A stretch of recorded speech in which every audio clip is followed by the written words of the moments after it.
Grounds 4 is back at Belmont today after scoring an impressive result in the first official long offshore race of the New South Wales sailing season. Grounds 4 was named provisional handicap winner of the 360 nautical mile race, making it the first Lake Macquarie Yacht Club success in the annual event Didn't get down in 4 there. years. We're very grateful to be back Skipper in one Brad piece Hines with, says the race with no is the damage. boat's only major offshore event in the lead up to the Sydney to Hobart in December. Another Lake Macquarie boat, Newcastle Flyer, also did well, crossing the line third and finishing fourth on corrected time.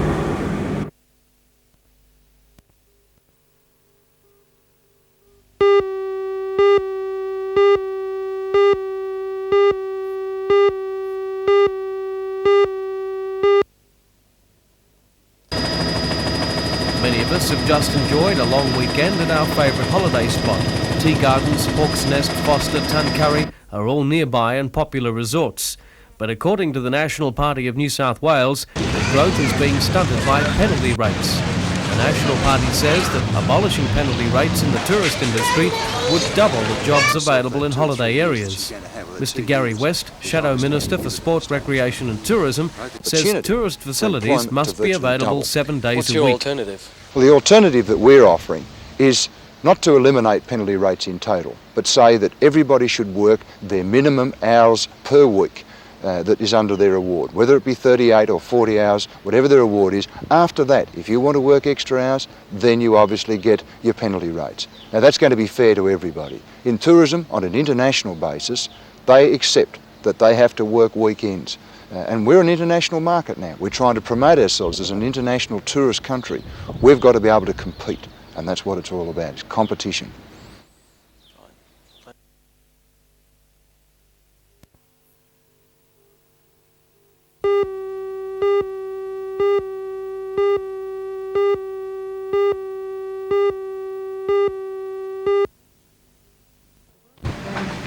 Although the Merriwa Bicentennial Community Committee was only inaugurated today, it has been together since June, and its 9 members have already put in a lot of groundwork to ensure the success of the National Birthday celebrations in the area. The presentation of this flag, now hanging proudly outside the Council chambers, and this certificate means the committee will be eligible for a share of the $70 million allocated by the New South Wales Bicentennial Committee, as well as $7,000 outright and $2 per person from state and federal funds for the celebrations. Visiting from the authority's head office in Sydney today is Margaret Coleman, who says planning for 1988 Delighted in New South Wales, Graham. We had an opportunity to form 175 committees, and by December 1985 I'll have all of those committees online. And what that means, of course, is that there will be, every person in New South Wales will be represented by a committee, and there will be some form of calendar of events of a festival or some activity in 1988 in their neighbourhood. Merriwa, population 1100, is no bustling metropolis, but it's a quiet rural backwater with a sense of community that other much larger towns could only ever dream about. And it's the town's cohesiveness that's going to be its strength in 1988. According to Committee Chairman and Shire President Ivor Peebles, what's planned to mark and celebrate the nation's bicentenary will have the full support of the townspeople and those in the surrounding districts. The major projects planned, we're going to microfilm some very old papers. We're getting a very well-known author who was born in Cassilis by the name of Frank Hayes to write a complete history of the Merriwa Cassilis Ulan district. We are involving the school children in an art competition and essays and various school functions that's going to be put on over the next 3 years.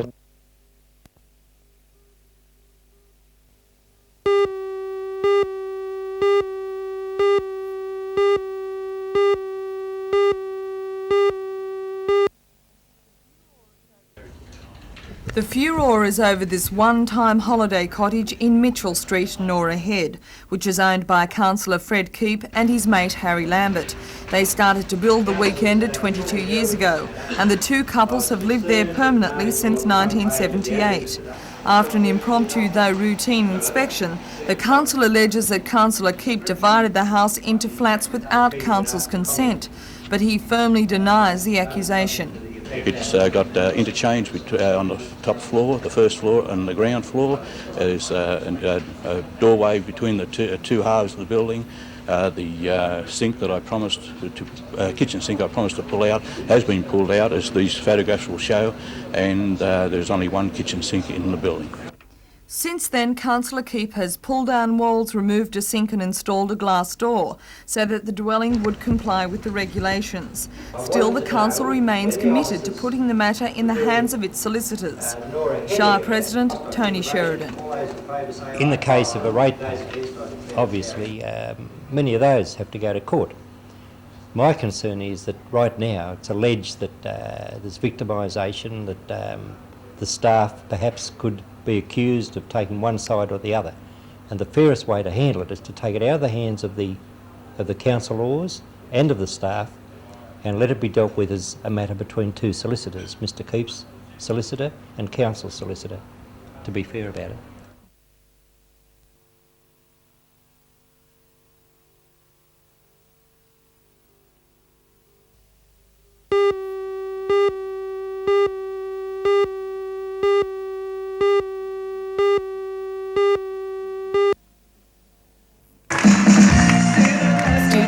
Staff from the School of Fashion and Hairdressing had been working towards last night's parade since the beginning of the year, and the months of hard work paid off.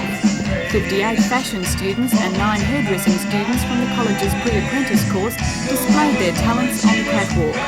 Fashion students are not only taught design, but also pattern making, grading and production techniques. The course is spread over 2 years, a comparatively short time in which to learn these skills. 12 months ago, many of the Stage 1 students had not designed a single garment, yet most submitted several outfits in last night's parade. Categories included daywear, cool and casual clothing, and appropriately enough for the hot summer weather, swimwear.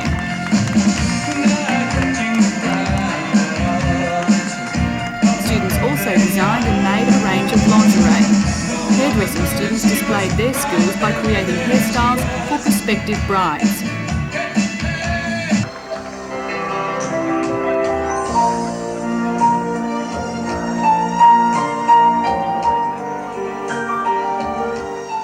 But one of the biggest attention getters was the evening wear, with garments ranging from the demure to the dazzlingly creative. The grand finale of the evening was the unveiling of the dress, which was adopted as the 1985 parade logo. It was designed and modelled by Sharon Dunn.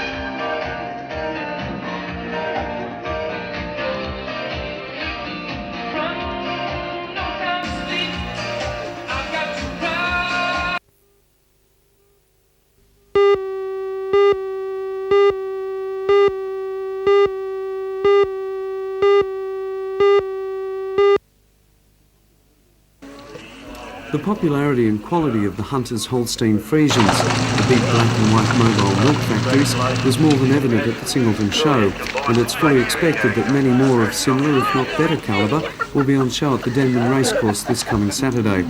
Judging will start at 9:30, with well-known breeder Ted Sedgwick of the Smeaton Grange stud at Moss Vale officiating.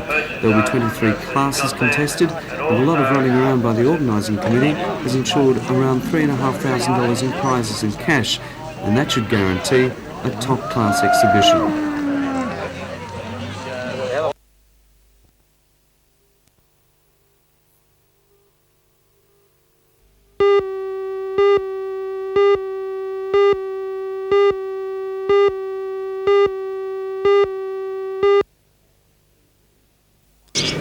The solution? Why, of course, floated across the bay. It's that simple.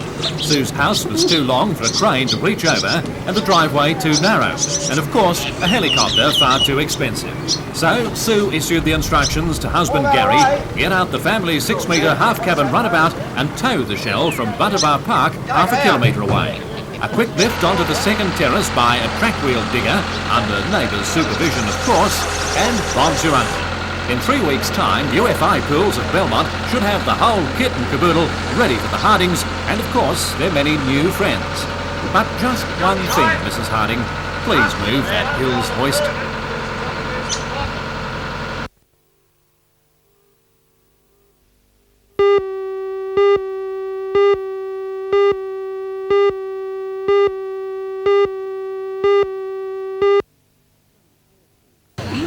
Seven Falls teams from both the Newcastle District and Central Coast Women's Bowling Associations took to the greens at Wangi in the annual showdown for the Rose Bowl Trophy.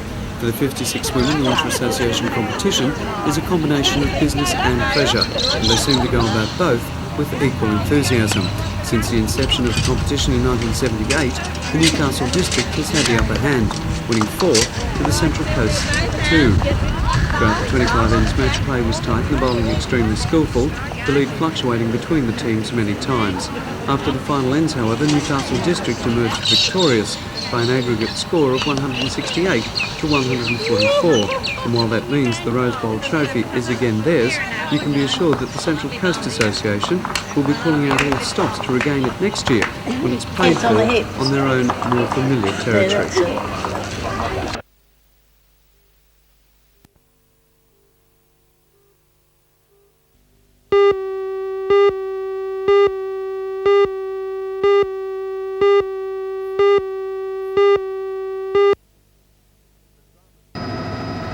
The drama started yesterday afternoon in dangerous seas and winds gusting up to 90 kilometres an hour. The Ho Lin got into trouble when its load of timber and steel shifted on the deck. The Singaporean registered vessel started heeling dangerously in the swell. Rescue services swung into action. The HMAS Perth came to the aid of the stricken ship.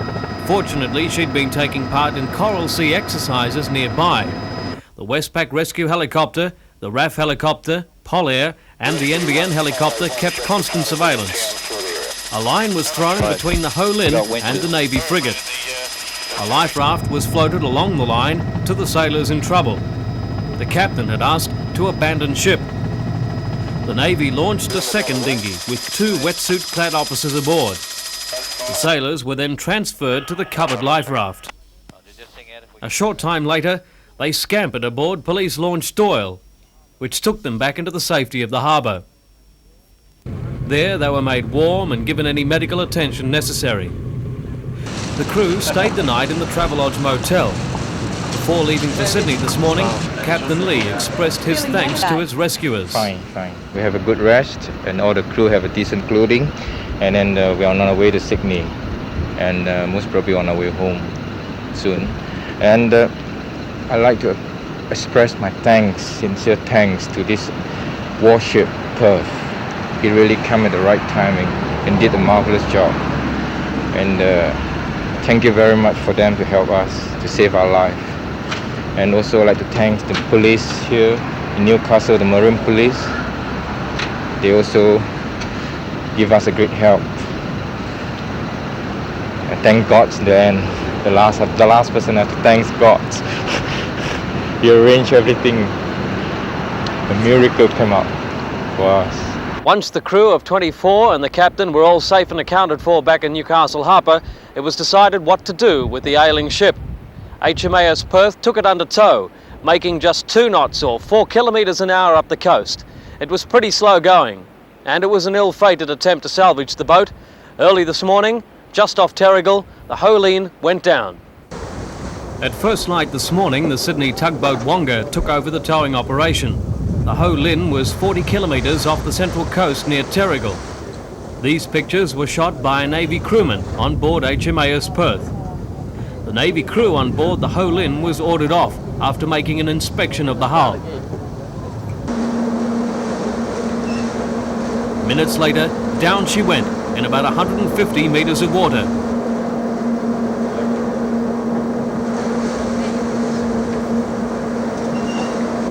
Slowly at first, and then dramatically, nose up.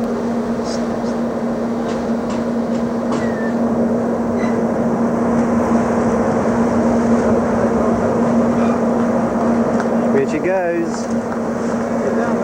Hey, away we go.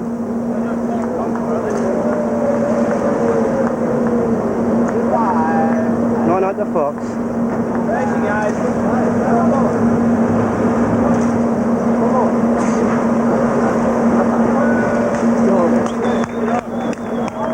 Main was debris scattered As over news a wide helicopters area. arrived at the scene, all that was left were parts of the cargo and 2 lifeboats, one overturned.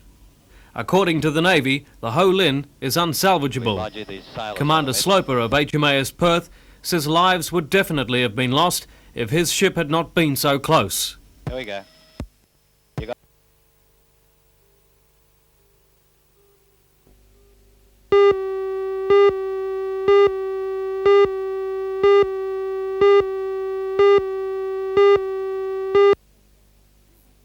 2 weeks ago, Eve van Grafhorst was happy to be returning to the daycare centre at Kincumber. Her parents were also delighted because they'd won a significant victory against the council. Armed with the support from the health department, which described Eve as a normally behaved child, she returned to play with some of her friends, those whose parents decided that the 3-year-old girl didn't represent a risk. Last week, though, Eve bit her best friend. She didn't break the skin and there were no tears, but the incident was reported to the Mayor, Alderman Robert Bell. He then contacted the health department, which promptly did an about-turn and recommended that Eve be excluded from the daycare centre because she was displaying behaviour problems. Do you feel as if you've let Eve down? I feel that I've acted in accordance with the council policy. If Mr Van Grafhorst would After like to speaking sit with over NBN, there Alderman Bell and faced listen not only a barrage of Sydney media, but also a seething father, John Van Grafhorst. Mr Van Grafhorst is convinced that Alderman Bell has supported the ban and rejects the Mayor's assertions that he's given Eve every opportunity. Alderman Bell says this biting incident, along with the reviewed advice from the health department, is the last straw, and Eve must go, according to council policy. Alderman Bell did say that the council would give Eve as much assistance as can be provided, but he couldn't specify what that assistance may be. Mr Van Grafhorst says he's willing to fight and is considering taking legal action. It was with regret.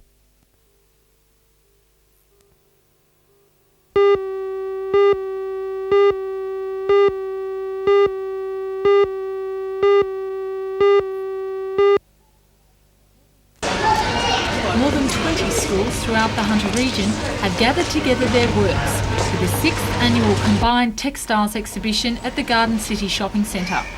The garments are made by both senior and junior students. They're the result of hours spent this year with needle and twine. As well as tapestries, creative embroideries and babies wear, the winners of the recent Matara banner competition are also featured. According to teachers, the subject of textiles and design doesn't only cover basic sewing methods. It's a study of textile fibres as well as the theory behind fabric and its construction. This colourful exhibition will be on show at the Garden City Shopping Centre all this week, and a fashion parade will be held on Thursday night.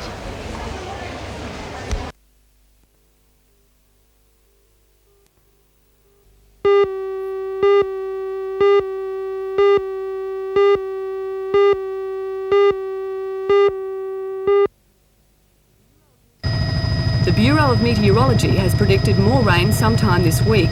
The State Emergency Service is concerned that it may come before the rivers have had time to significantly subside.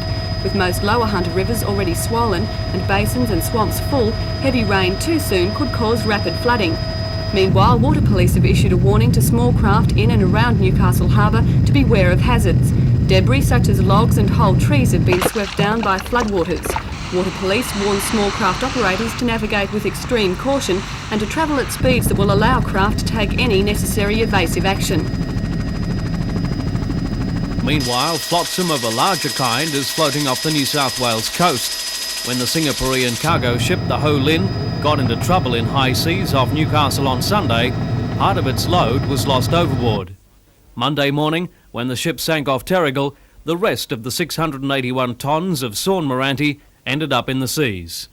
Strong northerly currents mean the timber, which is valued at around $2 million, is coming our way, and it's being deposited on beaches around Port Stephens.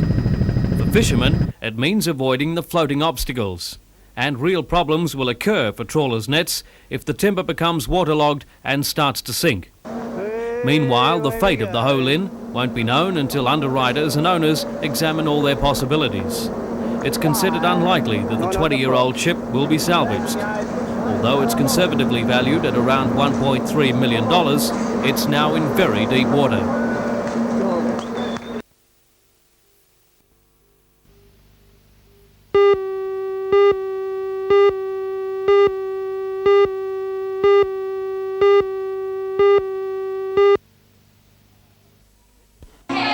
The Metropolitan players were hard at work in the university's drama theatre last night, putting the finishing touches to their version of the popular Broadway musical Sweet Charity.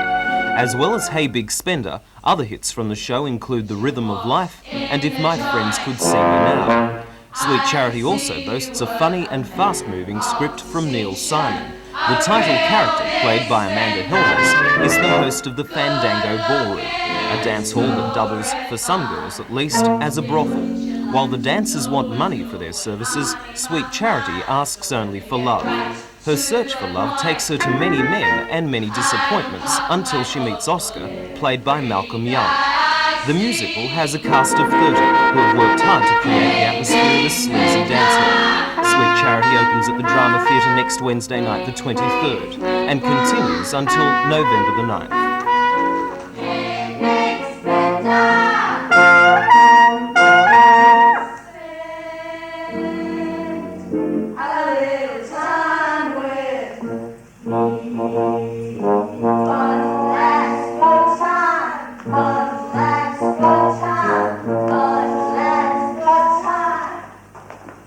How was it?